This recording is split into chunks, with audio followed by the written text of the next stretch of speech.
development has come in. The United Nations Security Council came down heavily on Pakistan at a closed-door consultation over tensions with India and the Pahalgam terrorist attack as well. The members grilled Islamabad over Pakistan-based terror group Lashkar-e-Taiba's involvement in the past month's Pahalgam terrorist attack, in which 26 tourists and a Kashmiri pony rider operator, in fact, were killed by terrorists in the cold blood. Islamabad's attempts to internationalize the situation failed, with the members of the global security body flagging Pakistan's nuclear rhetoric as an escalatory factor. They also expressed concern over Pakistan's recent missile tests. Pakistan, one of the 10 non-permanent members of the Council, had requested the UNSC's Greek presidency for closed consultations in view of the tensions with India. The other members of the UNSC include the veto-wielding permanent ones like China, France, Russia, UK and the US. Algeria, Denmark, Greece, Guyana, Panama, South Korea, Sierra Leone, Slovenia and Somalia are among its non-permanent members. Now, during the talks that lasted for over an hour, the UNSC members condemned the terrorist attack and highlighted the need for accountability as well. They also brought up that the tourists were targeted in Pahalgam based on their religion, as per the reports. They refused to accept Pakistan's false flag narrative on Pahalgam and asked it to sort out its issues bilaterally with India. Let's take the chat forward. Joining me here in the studio is retired Major General Sanjay Maistan. Sir, thank you so much for joining this conversation here at News9. Sir, it's the topic of the hour. It's extremely important to talk about how Pakistan has gone again to UNSC doors, knocking. Last time they went when, the abrogation of Article 370 happened in Jammu and Kashmir. This time around, they have again asked the international community to intervene in this particular matter. But we know the closed-door session has already happened. It was 1 hour long. They were told to take accountability of it. How do you view this, sir? Sakshi, this apparently is a clear reflection on the Pakistanis' state of mind. They are confused and they want international support, and the international support is against them. They have gone to the United Nations Security Council thinking that they will get some support, or whatever is happening now, things may be resolved. That is what they are looking for. And the good thing is that even UNSC has talked about nuclear terrorism. They have stated that you are also talking about nuclear threats. So the fact of the matter is, firstly, and they have also talked about accountability of the LET, but more than that, I think it is the Pakistan Army and the ISI. And when I say Pakistani Army, it is their top establishment, especially Asif Munir. And I think, again, UNSC has clearly stated why on religious basis people were targeted. So, and if you recollect his speech of 16th April, he was very, very clear that Hindus and Muslims are separate. They have their separate identity, and Kashmir is of course a jugular vein, and basic it was on Hindus and Muslims issue. Now, how can an army chief talk about this? And I think this is the first time maybe in the world history some army chief has talked about this kind of a statement of targeting Hindus and stating that they are different. So when the entire theory is this religious based, this is an uncalled for a statement by the army chief. So I am very glad that the UNSC has by and large given a rebuttal, and I think Pakistan today is getting strategically isolated, except maybe for China. They will try to give them some kind of a military assistance, or maybe Turkey, they are their trusted friends. Otherwise, the rest of the world, including the Arab world, today stands with India, because they have realized, and UNSC also knows, all the wires connected to terrorism in the world, whether it is 9/11, whether it is World Trade Center, whether it is Bombay, the metro, the Pune, the London metro train attacks, everywhere, every wire connected all over is originating from Pakistan. All plans are conceived here, people are trained here, terrorists from all over the world come here and they get trained. And even Hamas had come in February. What was the necessity of Hamas to come here? So their agenda is only terrorism through religion. So I think the world has realized that, and now Pakistan stands to get isolated. So I would again say it's a diplomatic win for India. But what has changed from 1971, sir? If you were to look at the condition of India, also the global positioning as per you, Major General, how the things have changed for India since 1971? Sakshi, things have changed for India from 1971 by leaps and bounds. You know, I recollect way back in '94 when I was in the United Nations in Mozambique and Rwanda. Unfortunately, I had all the whites in my team, and I was only one Asian, or rather the Indian. And you know, that time they used to talk about India, and I used to fight with them, and this is what India is. Anyway, to sum it up, since then we have leapfrogged like hell. Today we are now going to be the third largest economy. That is our target. We are a great military power. We are, our Navy is solid, the Air Force is solid, the Indian Army is solid. Then diplomatically and politically, we are heard in all over the world. Today the Prime Minister of India has got very, very good relations with most of the top leaders of the world, with top countries, whether it is Russia, whether it is America, whether it is any of these countries, Israel, UK, France, any of these countries, Japan and all. So in the world today, India is heard. And the laudable thing was that even in G20, we got the entire OAU part of the G20. So that was another great achievement. So I would say, and yeah, of course, IT, the youth of India. Today, you see all the stalwarts in whether it is Google or World Bank, most of them are from Indian origin. So today, India has made such an impact. And mind you, another thing is, our people are on the academic front, on the technological front, software skills, we are so far ahead. Where is Pakistan? They are only talking about terrorism and nothing beyond this. This is a comprehension. So we are a very balanced state, and we are the most matured and the largest democracy in the world. So every way, I think India is today, and all Indians today walk with their head in pride. You go to any country, you are respected as an Indian. Pakistanis are hated. So to sum it up, we have come a long way in everything, and we are one of the strongest economies. Today, so much of development, manufacturing is taking place in the country, indigenization, everything, your Atmanirbhar Bharat schemes. You know, today we are becoming exporter of defense weapons. That's another great achievement. Otherwise, earlier we used to be importing. So I, as an Indian, and I think all Indians, we feel pride in our country, and our national pride today is soaring is really soaring rock high.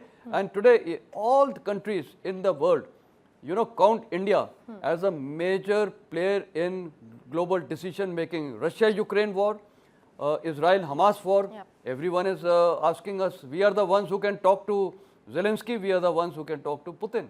So this again shows the acceptability in the world, and we are not a country which talks about war. Prime Minister has stated it's not the era of war, it is only the era of diplomacy and dialogue. Look at Pakistan, terrorism, and terrorism based on religion.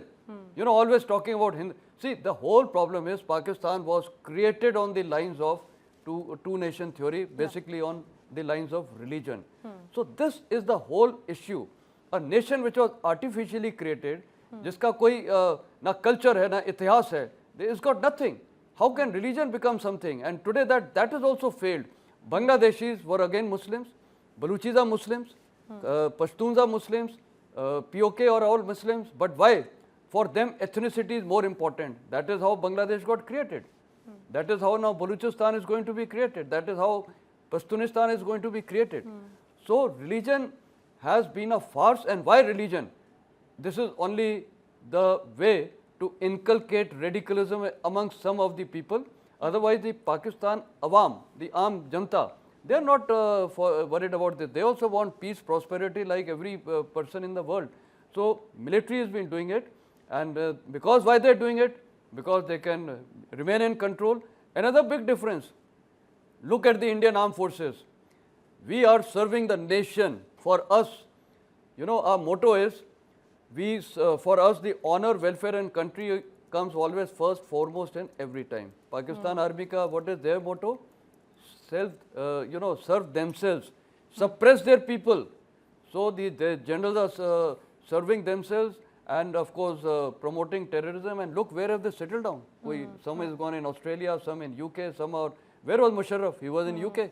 You are the army chief, you should have been in your country. Absolutely. So this all shows what Pakistan is, and let me tell you, it's a failed state, and Pakistan now is on the verge of collapse.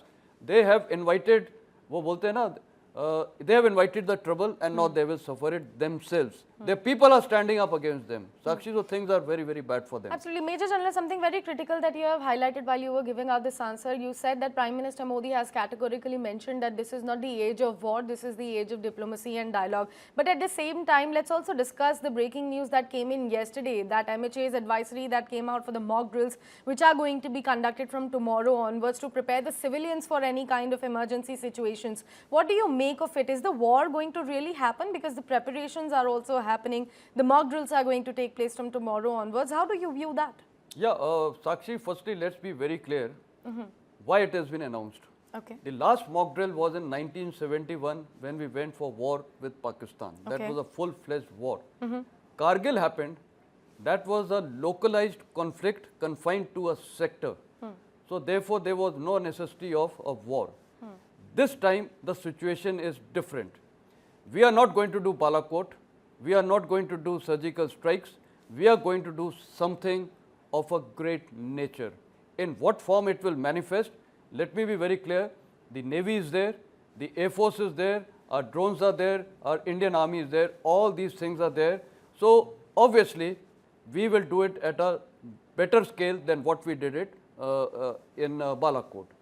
Now with that, since we apparently would like to use the air and the naval assets also, Pakistan would certainly like to retaliate. They would like to do some counter-offensive measures. Now, what could be those counter-offensive measures they can take once we do whatever kinetic action we do? They perhaps would try to hit certain places in India. Firstly, how? How they can hit is through their aircrafts, through their missiles and through their drones. That's the only way. Otherwise, the armed forces will be localized in the border areas. Conflicts will be there if it is happening. So, in what scale they retaliate? Number one, will that retaliation be successful? My answer is may not be successful. Reason being, because all these projectiles in terms of air, oblique drones, oblique so-called missiles, they're all projectiles. For that, we have something known as the air defense counter measures. Okay. So we have multi-tiered, multi-tied and multi-layered air defense. Okay. Whether it is ballistic missile coming in or whether it is cruise missile coming in or, which is, when I say cruise, it is by and large flying close to the Earth's surface and the ballistic is something it's a parabolic thing. Yeah. Parabola. So all these kind of things we can intercept. Our air defense, S-400s are there, Igla missiles are there, Barak 8 missiles are there. So we have a plethora of these air defense systems. We can take it on. But let us give something to the enemy. One odd system, one odd of their missiles or something can land in some part of the country. Okay. Now, if it happens, what is the reaction of the people of India? So it is basically preparing them. So people should not get scared. It's a war scenario. No, it is not a war scenario. They are expected to retaliate, and once they retaliate, India will also retaliate in a much greater way. So, firstly, the people of India should be clear, it is not a war scenario, but if Pakistani strike comes in some manner, which I just explained to you, one odd missile, one odd drone, it can, and if it cannot get intercepted, at times it happens. We have seen Russia and, Israel, Hamas. Hamas recently had been able to successfully launch one of the missiles in their airfield in Israel. Yeah. So possibility exists. So therefore, all the vital areas, vital points in the country, they will be camouflaged, prepared. Common people should firstly know what is the air raid siren. Yeah. Because they have not heard of all these air raid sirens. So air raid siren means that if there is a missile intrusion taking place or something which will be detected, so at least people are warned to be careful. And that means people have to adopt some drills. You know what are the drills? Basically, if you are in some built up area, you may like to go in the open. Sometimes even trenches are dug close by, but that perhaps may not happen. Blackouts are there. Now the purpose of blackout is so that, by chance, I doubt if their aircrafts can ever come to the Indian territory because they don't have that wherewithal. And our aircrafts will just knock them off even before they are attempting to intrude. But by chance, one odd aircraft comes. So besides the GPS navigation, sometimes lights is a indicator. So blackout drills. So it is just preparing the people of India, and I would say it is something good. At least if something happens, the whole of nation approaches there. The people's morale will be high. Right now, people perhaps may not be able to comprehend ki what is our role. Every Indian has a role, and therefore their role is also, another important factor, Sakshi, I would like to highlight. If every Indian is alert, all Indians are eyes and ears of the government of India, of the armed forces. There would be some sleeper cells, some local support, maybe sprinkling, some one or there's a lone wolf attack possible. So every person now would be at least thinking, what is my role as a citizen? So his role as a citizen is firstly to protect himself, protect his people around, advise them. More important is, just be on the lookout for some of these so-called sympathizers or, pro-Pakistani people who could be there. I don't rule it out. It's happened. So therefore, these kind of people also could be reported upon by people, and I would request the government of India to give some telephone number so that people, if they see any suspicious activity, people can be told. Then next is, since we all are in the NCR, the malls are there, traffic. Perhaps it may be a good idea that even some traffic regulation could be done whenever something is likely to happen, because God forbid one or something happens, the traffic will just come to a grinding halt, casualties and all, if they happen, may not be able to evacuate. So we need to even control or restrict the traffic in case something happens and there is a little retaliatory measure from that side. So these are all precautionary preventive drills. It is not, dar nahi hai, fear nahi hai. People should not feel that there is something, war hone wali hai. Nahi. It is just preventive and precautionary drills, so that tomorrow there is a air raid siren, people know what exactly it is and what they have to do. So these are basic things. Otherwise, let me again say, people should not get alarmed about it.